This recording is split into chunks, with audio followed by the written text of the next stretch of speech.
В настоящее время едва ли найдется такая отрасль медицины, которая не использовала бы для спасения жизни и здоровья человека метод переливания крови и ее компонентов. Существует определенная закономерность. Чем квалифицированнее больница, чем сложнее и современнее методы лечения, которые в ней применяются, тем больше расходуется крови для лечения больных. Для формирования достаточных запасов донорской крови на случай чрезвычайных ситуаций необходимы хорошо организованные службы крови. Эта задача может быть выполнена только путем привлечения всего населения и обеспечения наличия популяции доноров, готовых добровольно и безвозмездно сдавать кровь.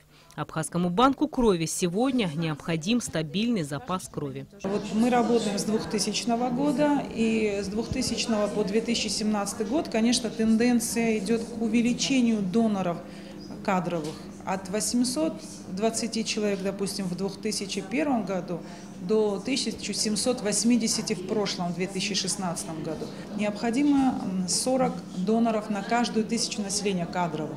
А что такое кадровые доноры? Кадровые доноры – это те люди, которые могут без ущерба для своего здоровья 3-4 раза в год сдавать кровь.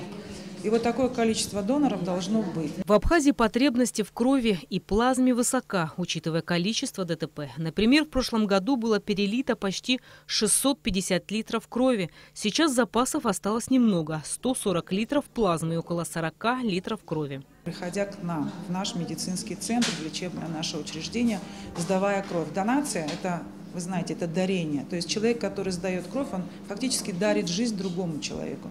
И поэтому это очень важно, это почетно, но это и жизненно необходимо. Председатель молодежной организации «Молодая Абхазия» Андрей Гудали рассказал о том, что несколько лет назад, когда с его близким другом произошел несчастный случай, ему и его друзьям пришлось столкнуться с проблемой донорства крови в Абхазии. С тех пор Андрей с друзьями периодически сдают кровь и проводит акции, чтобы привлечь внимание общественности к этой проблеме.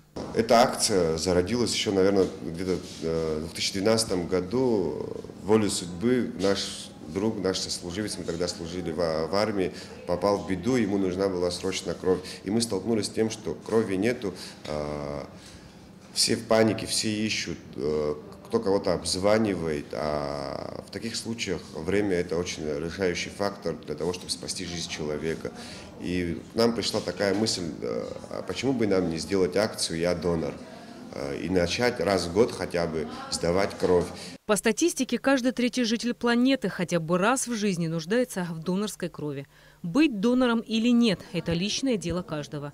Но потратить полчаса в пункте переливания крови, чтобы спасти чью-то жизнь – это то, что может сделать каждый. Рената Шакаева, Тимур Гошба, Абхазское телевидение.